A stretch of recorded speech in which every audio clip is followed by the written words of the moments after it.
How lucky is too lucky? In the world of Ivy League admissions, there's plenty of talk about the admissions process being a meritocracy, where only the best and the brightest are accepted. I got into Harvard! I got it from Harvard!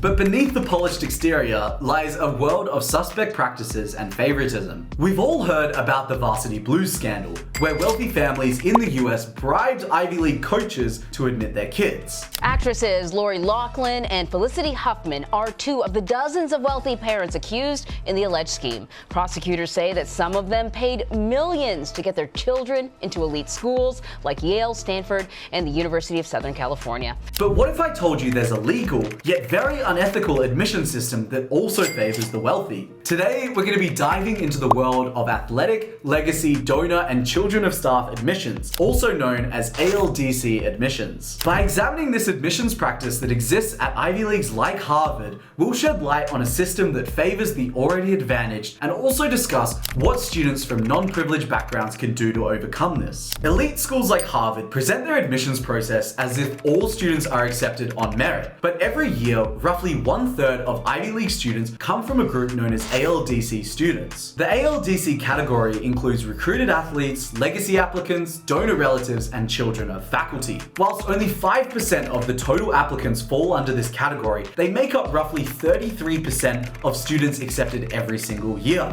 So let's break down each of these categories and understand how they affect an applicant's chances. At Harvard, roughly 30% of the students that they admit each year are legacies, which essentially means their parents went to the school. Legacy preference in the admissions process means that if your daddy went to Harvard, you have a 1 in 3 chance of getting in. What happens for legacy students is in the admissions process, their applications will be flagged and looked upon more favorably throughout the admissions process. This further reinforces economic inequality by giving preferential treatment to kids who are likely already wealthy and privileged, at the expense of more qualified students who would have gotten in but for the spaces taken by legacy kids. The second category is recruited athletes. In 2024, Harvard received 54,000 applications and admitted just 1,970 of these students. 20% of these students, however, are recruited athletes, and this is just at Harvard. Now, you may be thinking, Jack, isn't the athletic recruitment process a very legitimate way to get accepted into one of these Ivies? And the answer is yes. Truthfully, there's nothing unethical about the process of recruiting athletes to your colleges for their sporting teams.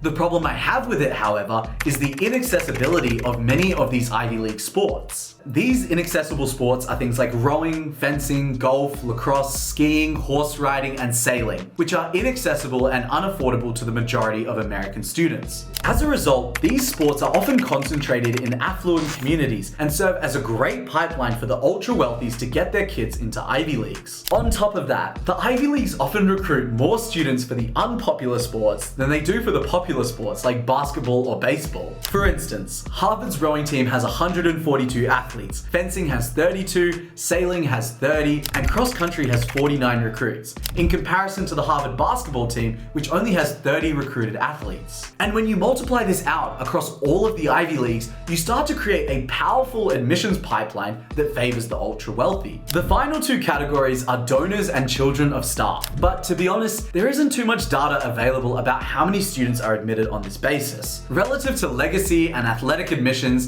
they make up such a small component of the students Ivy Leagues accept each year, so we can probably just ignore them for now. Overall, the favoritism of ALDC applicants is highly concerning because on top of having this unfair admissions advantage, most of them already come from wealthy backgrounds, and when it comes to college admissions, socioeconomic status is often the most powerful predictor of an applicant's success. To this day, if you are in the top 1%, you are 77 times more likely to go to an Ivy League school than those in the entire bottom 60% of the population. Now, while spots will always be reserved for the top 1%, there are over 1,000 students every single year that defy the odds and get accepted into Harvard, and thousands more who get accepted across all the other Ivy Leagues. So for the rest of this video, we're going to be aiming to answer one question. How how can students from non-privileged backgrounds still win? Let's dive into it. The first and most potent advantage that privileged students have is time. The time to play sports, explore interests, and build out an endless list of extracurricular activities. But the truth is, top schools like Ivy Leagues want to see commitment and impact, not just like a huge list of extracurricular activities. So the best thing you can do is pick a single passion project that is going to align with your future major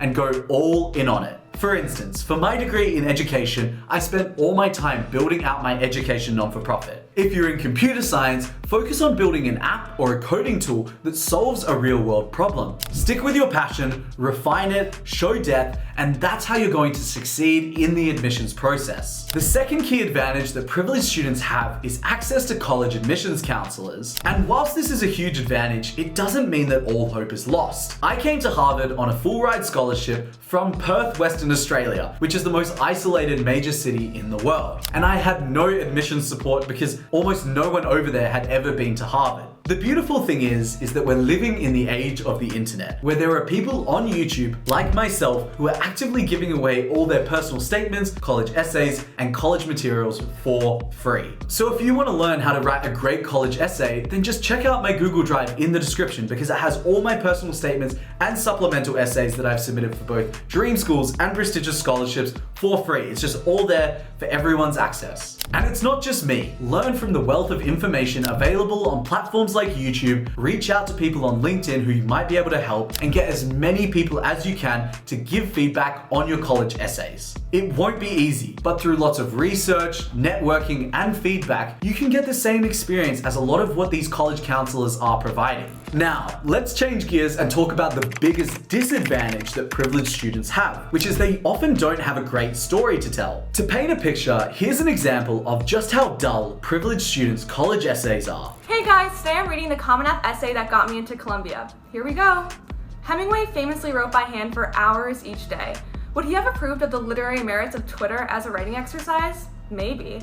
I'll never stop filling notebooks with fiction and poetry, but Twitter offers a thrillingly different way to practice writing concisely and for an audience. The advantage that you likely have is that you have a great story to tell. A story about how you overcame great adversity, about the challenges of educating yourself in an underfunded school or country, and about the value that getting this Ivy League degree will have on your home community. Whatever it may be, you have something meaningful and interesting to tell the admissions committee. You just have to figure out what that is. My biggest advice when writing your college essay is to lean into a story that showcases some adversity that you've had, but then also showcases your resilience and growth mindset in being able to overcome that adversity. And then share a lifelong goal with the admissions committee that's very selfless and community oriented, and then talk about how the specific Ivy League program and major is going to help you to achieve that goal that is going to one day uplift your community. That's a story that many privileged students can't tell, because to be honest, they probably haven't had any real adversity in their lives. The final advantage that you have is community. A lot of these elite private schools are very hostile and competitive, and students choose to compete with one another rather than supporting each other.